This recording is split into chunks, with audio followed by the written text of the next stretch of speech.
अस्सलाम वालेकुम।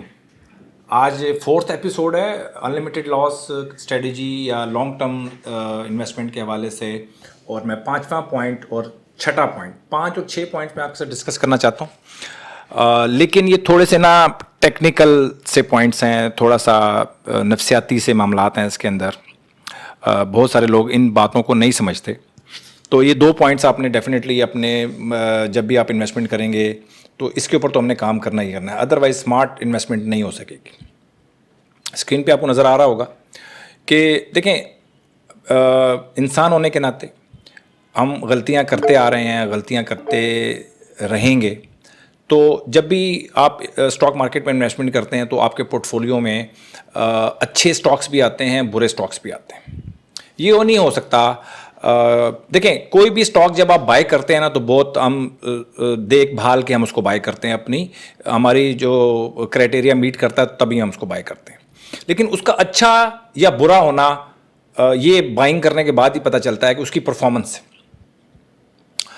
तो अगर आपका कोई भी स्टॉक है वो परफॉर्म नहीं कर रहा, वो बुरा स्टॉक है। आप जितनी मर्जी आपने उसके ऊपर इन्वेस्टमेंट किया, मतलब आपने उसके ऊपर जितनी मर्जी स्टडी की हो, जितने मर्जी फंडामेंटल्स अच्छे हों, कुछ भी हो, लेकिन अगर वो परफॉर्म नहीं कर रहा या नेगेटिव परफॉर्म कर रहा है, नीचे की तरफ जा रहा है, तो वो अच्छा स्टॉक नहीं है। या वो समझ लें इंडेक्स को बीट नहीं कर पा रहा। ठीक है, इंडेक्स बढ़ गया 2%, वो गिर गया 6%। तो कहने का मकसद है कि हमने अपने स्टॉक्स को देखना है उनकी परफॉर्मेंस के हवाले से, ना कि उनकी बुक्स के हवाले से, ना कि हमारा दिल क्या उसके हवाले से बोलता है। कुछ भी आपने मतलब उस वक़्त जहन में नहीं रखना। ये सारी बातें बाइंग करने से बाद में, पहले जब बाइंग कर लेते हैं फिर उसकी परफॉर्मेंस से ही पता चलता है कौन सा स्टॉक अच्छा है, कौन सा स्टॉक बुरा है। ये नहीं हो सकता कि आप जितने मर्जी अच्छे एनालिस्ट हों, फंडामेंटल एनालिस्ट हों, टेक्निकल एनालिस्ट हों, जितना मर्जी बड़े आप म्यूचुअल फंड चलाते हों, पूरी दुनिया को आप चलाते हों, ऐसा नहीं हो सकता कि अच्छे स्टॉक्स के साथ साथ बुरे स्टॉक्स भी आपके पोर्टफोलियो का हिस्सा ना बने। और अगर आप कुछ रूल्स को फॉलो कर रहे हैं तो ऐसा नहीं हो सकता कि बुरे स्टॉक्स के साथ साथ आपके पास अच्छे स्टॉक्स ना आए। ठीक है, ये बात को समझने की कोशिश करें। और हमने अंडू करना ही करना है, हमने अपने बैड डिसीजंस को अंडू करना है, उनको रिवर्स करना है। और या मैंने लिखा हुआ है स्वैप इनटू गुड स्टॉक्स। आप ना बेचें। देखें, अनलिमिटेड लॉस तो मैंने बोल दिया, लेकिन मैं इस पॉलिसी के सख्त खिलाफ हूं। अनलिमिटेड लॉस कोई चीज़ नहीं होती। हमें जानबूझकर अपने पैर पर कुल्हाड़ी नहीं मारनी। ये पैसा है, हमने इसको स्मार्टली यूज़ करना है, इसको ज़ाया नहीं करना। पैसे के हवाले से अगर हम सीरियस नहीं होंगे ना तो ये पैसा भी आपके हवाले से सीरियस नहीं होगा। हमने सीरियस होना है और अपने कैपिटल को ज़ाया नहीं करना, अपने कैपिटल को खड्डे में नहीं डालना। तो ये पॉइंट्स को आपने जहन में रखना है कि देखें, जब भी हमने कोई स्टॉक को बाय करना है, ठीक है, हम अपने स्टॉक में कोई स्टॉक को बिल्ड कर रहे हैं, मजीद पैरामीडिंग कर रहे हैं या कोई नया स्टॉक बाय कर रहे हैं, वट तो हमने ये देखना है कि यार कहीं किसी बुरे स्टॉक में हमारे पैसा तो नहीं फंसा हुआ। अगर किसी बुरे स्टॉक में पैसा फंसा हुआ है तो हमने इसको स्वैप करना है इनटू न्यू स्टॉक या into good stock. Good stock वही होगा जो आपके ऑलरेडी पोर्टफोलियो में पड़ा हुआ है, अच्छा परफॉर्म कर रहा है, तो वो गुड स्टॉक है। इसके अलावा मैं किसी स्टॉक को गुड नहीं कह सकता जब तक कि वो आपके पोर्टफोलियो में आकर परफॉर्म ना करे। ये बात आप जहन में रखिएगा। गुड स्टॉक वही है जो आपके पोर्टफोलियो में आके जिसने परफॉर्म किया वही गुड स्टॉक है। बाकी मेरे लिए कोई गुड स्टॉक नहीं है। तो मतलब जैसे फ़र्ज़ कर लें, आपने कोई स्टॉक है उसको आप सेल कर रहे हैं, एक स्टॉक को सेल कर रहे हैं, बी को ले रहे हैं, लेकिन बी ऑलरेडी आपके स्टॉक में नहीं है। तो वो अच्छा या बुरा तो टाइम गुजरेगा तो उसके बाद ही पता चलेगा कि वो अच्छा था या बुरा था। ठीक है, तो ये बड़ा एक सीरियस किस्म का पॉइंट है, बड़े सीरियस किस्म का इशू है, इसको समझना है। ये थोड़ा सा टेक्निकल वाली साइड पे जा रहा है, लेकिन ये टेक्निकल नहीं है, ये फंडामेंटल है। इसको आप जहन में रखें, इसमें कोई टेक्निकल का इसमें चक्कर नहीं है। ये प्योरली फंडामेंटल पॉइंट है कि आपने बुरे स्टॉक्स से निकलना है और अच्छे स्टॉक्स में जाना है। और ज़रूरी नहीं है कि हम अपने कैश को इस्तेमाल करें अच्छे स्टॉक्स में जाने के लिए। हमारा जो कैश फंसा हुआ है बुरे स्टॉक्स में, उसको भी हम रिडीम कर सकते हैं और नए स्टॉक्स में हम जा सकते हैं। यह था जी हमारा पांचवा पॉइंट। यह आज थर्ड एपिसोड है, मेरा ख्याल है मैंने बताया, आपको नहीं बताया, लेकिन ये हमारी फोर्थ एपिसोड है अनलिमिटेड लॉस वाली या लॉन्ग टर्म इन्वेस्टमेंट के हवाले से। ठीक है, छठा छठा पॉइंट भी देखें, इसके ऊपर भी हमारा बिलीव होना चाहिए। आप जितनी मर्जी फंडामेंटल एनालिसिस कर लें, जितना मर्जी पढ़ लें, जितना मर्जी एजुकेशन हासिल कर लें, जितनी मर्जी इंफॉर्मेशन हासिल कर लें, लेकिन गैप्स रहेंगे। गैप्स रहेंगे, आप तमाम चीज़ों को कवर नहीं कर सकते। बहुत सारी चीज़ें आपकी नज़र से ओझल रहेंगी जब भी आप फंडामेंटल एनालिसिस कर रहे होंगे। बहुत सी चीज़ें उसके सेक्टर के वाले से हो सकता है आपके जहन से कोई चीज़ मतलब आप तक ना पहुँचे, कोई गवर्नमेंट उसके ऊपर काम कर रही हो और जो हाई मतलब हिडन हो, वो आपकी नज़र से दूर रह सकती है। बहुत सारी चीज़ें ऐसी हैं जो कि जब आप फंडामेंटल एनालिसिस कर रहे होंगे तो बहुत सारे गैप्स रह जाएंगे। ये नहीं हो सकता कि गैप्स ना रह जाए। आप अच्छी से अच्छी स्टडी कर लें, जो मर्जी आप 100 बंदों के साथ स्टडी कर लें, वो स्टडी अच्छी हो सकती है लेकिन गैप्स फ्री नहीं हो सकती। ये बात ध्यान में रखिएगा कि अगर एक सिंगल बंदा स्टडी कर रहा है तो उसमें हो सकता है ज़्यादा गैप्स हों, लेकिन एक बड़ी टीम स्टडी कर रही है तो हो सकता है कि कम गैप्स हों, लेकिन गैप्स होंगे लाजमी। तो उन गैप्स को हम टेक्निकल एनालिसिस के साथ फिल करते हैं। ये बात हमेशा ध्यान में रखिएगा कि फंडामेंटल एनालिसिस के मैं कतन खिलाफ नहीं हूँ। फंडामेंटल एनालिसिस करने हैं आपने, और क्योंकि आप अनलिमिटेड लॉस के लिए जा रहे हैं, लॉन्ग टर्म इन्वेस्टमेंट के लिए जा रहे हैं, लॉन्ग टर्म मतलब आप अपने एस्पेक्ट से सोच रहे हैं, तो आपने फंडामेंटल सॉलिड स्टॉक्स ही लेने हैं। फंडामेंटल यानी कि जो जिनकी बेसिक्स अच्छी होंगी, जिनके फंडामेंटल एनालिसिस जब आप कर रहे होते हैं तो पूरे सेक्टर को आप देख रहे होते हैं। सेक्टर भी अच्छा होना चाहिए, स्टॉक भी अच्छा होना चाहिए, दोनों चीज़ें कवर होनी चाहिए, ठीक है। लेकिन फिर भी गैप्स रह जाएंगे, गैप्स रह जाएंगे। उन गैप्स को अब देखिए, मैं आपको बताता हूं। आपने सेक्टर के ऊपर आपने स्टडी कर ली, सेक्टर बहुत अच्छा है जी, ठीक है जी, मान लिया।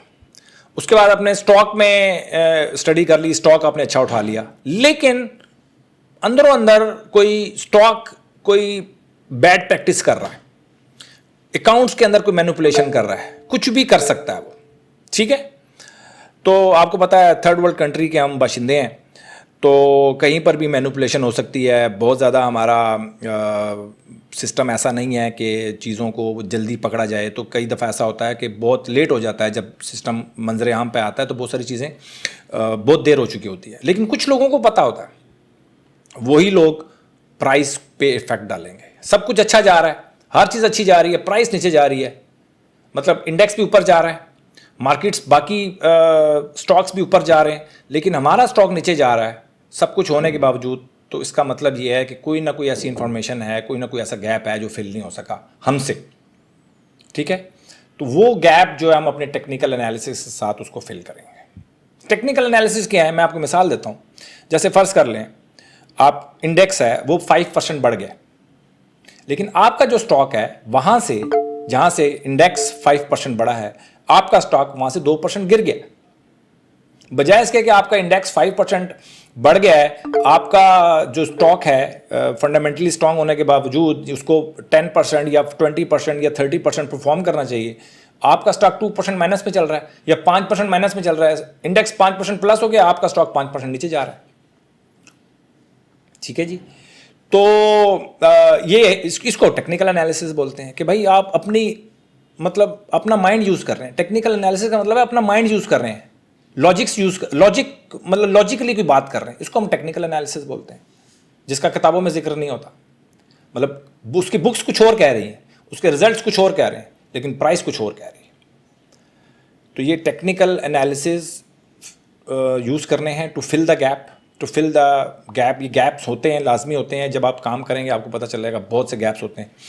और इन 2 पॉइंट्स को थोड़ा सा टेक्निकल हो जाते हैं, थोड़ा सा मुझे लगता है कि यहाँ पे बहुत सारे लोग स्लिप हो जाएंगे, लेकिन स्लिप नहीं होना, और किसी की आप हेल्प ले सकते हैं। मैं भी कुछ कोशिश कर रहा हूँ कि किसी तरह इन 2 पॉइंट्स के हवाले से लोगों की हेल्प की जा सके। मैं भी जो कुछ अगर मैं इसका बनाऊँगा कुछ कह लें उसको जर्नल जो बनाऊँगा, वो बेसिकली इन 2 पॉइंट्स की वजह से बनाऊँगा, क्योंकि बहुत सारे जो लोग हैं इन 2 पॉइंट्स को मद्देनज़र नहीं रख पाएंगे, या अगर चाहते भी हैं तो तब भी नहीं रख पाएंगे। तो ये थी जी आज के 2 पॉइंट्स, बड़े टिपिकल पॉइंट्स हैं, बहुत इंपॉर्टेंट पॉइंट्स हैं। सारे पॉइंट्स बड़े ज़रूरी हैं, और इन सबको मैं कोशिश कर रहा हूँ जल्द से जल्द, बस 2-4 पॉइंट्स रह गए वो आपके साथ डिस्कस करके, फिर जो कुछ आते रहेंगे हम साथ साथ डिस्कस करते रहेंगे, हम इसको लेके आगे चलें। एक दफ़ा मैं सारे पॉइंट्स जो है नेक्स्ट एपिसोड में या 2-3 जब सारे पॉइंट्स पूरे हो जाएंगे तो एक लंबी वीडियो बना के मैं सारे पॉइंट्स हम पूरे कर लेंगे इंशाल्लाह, और यानी कि डिस्कस कर लेंगे, ताकि जो नए सुनने वाले हैं और जो नए सुनने वाले हैं जिन्होंने ये पिछले 4 पॉइंट्स नहीं सुने, तो ये मेरी सीरीज़ है फंडामेंटल एनालिसिस की, वहाँ पे आप जाएं तो बाकी जो 3 एपिसोड्स हैं उसको देखें। देखें पॉइंट्स आपको मैंने बार बार कहा है कि आप चैट जीपीटी करें, आप गूगल करें, बहुत सारे पॉइंट्स आपको मिलेंगे टेक्निकल उसको फंडामेंटल एनालिसिस के हवाले से, लेकिन बेसिक चीज़ है माइंड मेकिंग। आपने अपने माइंडसेट, हमने एक माइंडसेट को क्रिएट करना है, आपने समझना है कि यार मेरा माइंडसेट है कि नहीं है। अच्छा एक और बात ध्यान में रखिएगा, आप एक वक्त में अच्छे टेस्ट प्लेयर भी बनना चाहते हैं, आप एक अच्छे वनडे प्लेयर भी बनना चाहते हैं और एक अच्छे 2020 के भी प्लेयर बनना चाहते हैं। ये मैं आपको बता दूं, बहुत कम प्लेयर्स ऐसे होते हैं जो कि टेस्ट प्लेयर भी बहुत अच्छे होते हैं, वनडे के प्लेयर बहुत अच्छे होते हैं और 2020 के प्लेयर भी बहुत अच्छे होते हैं। हर टीम में 1-2 ज़्यादा से ज़्यादा 16 का अगर प्लेयर्स का उनके टीम है तो 2 से 3 प्लेयर्स ऐसे होते हैं जो ये तीनों जिनके अंदर क्वालिटीज़ होती हैं। अदरवाइज़ कोई टेस्ट का अच्छा होता है, कोई वनडे का अच्छा होता है, कोई 2020 का अच्छा होता है, लेकिन बहुत कम प्लेयर्स ऐसे होते हैं जो कि तीनों फॉर्मेट में अच्छा खेलते हैं। तो आपने अपने फॉर्मेट को समझना है, पहले एक फॉर्मेट को कवर करें, ठीक है। अगर आप लॉन्ग टर्म इन्वेस्टमेंट करना चाहते हैं, इसका मतलब आप टेस्ट प्लेयर हैं, तो लॉन्ग टर्म इन्वेस्टमेंट में करते करते आप बीच में मीडियम टर्म इन्वेस्टमेंट भी कर रहे हैं, ठीक है, उसके बाद आप शॉर्ट टर्म इन्वेस्टमेंट भी कर रहे हैं, तो आप अपनी कैटेगरी को डिफाइन नहीं कर पाएंगे, प्रॉब्लम में रहेंगे। सबसे पहले एक फॉर्मेट में कामयाबी हासिल कर लें, उसके बाद फिर हम चेक करेंगे कि आप मीडियम टर्म में कैसे प्लेयर हैं, उसके बाद आप शॉर्ट टर्म में कैसे प्लेयर हैं। अगर आपको तीनों फॉर्मेट में अच्छे प्लेयर हैं तो आप खेलें, कोई प्रॉब्लम नहीं है, लेकिन आपको पहले अपनी परफॉर्मेंस से आपको साबित करना पड़ेगा कि यार मैं टेस्ट का भी अच्छा प्लेयर हूँ, मैं वनडे का भी अच्छा प्लेयर हूँ और मैं 2020 का भी अच्छा प्लेयर हूँ, लेकिन ये आपको पहले करके बताना पड़ेगा।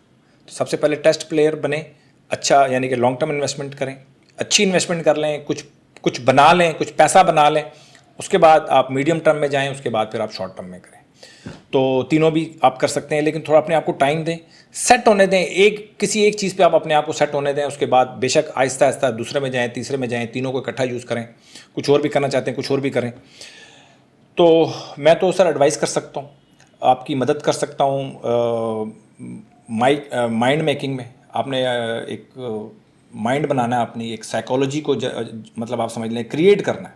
अगर स्टॉक मार्केट में आपने कामयाब होना है तो यकीन करें आसान नहीं है, लेकिन जब आप सीख जाएंगे, आप सेट हो जाते हैं, तो इससे आसान काम नहीं है।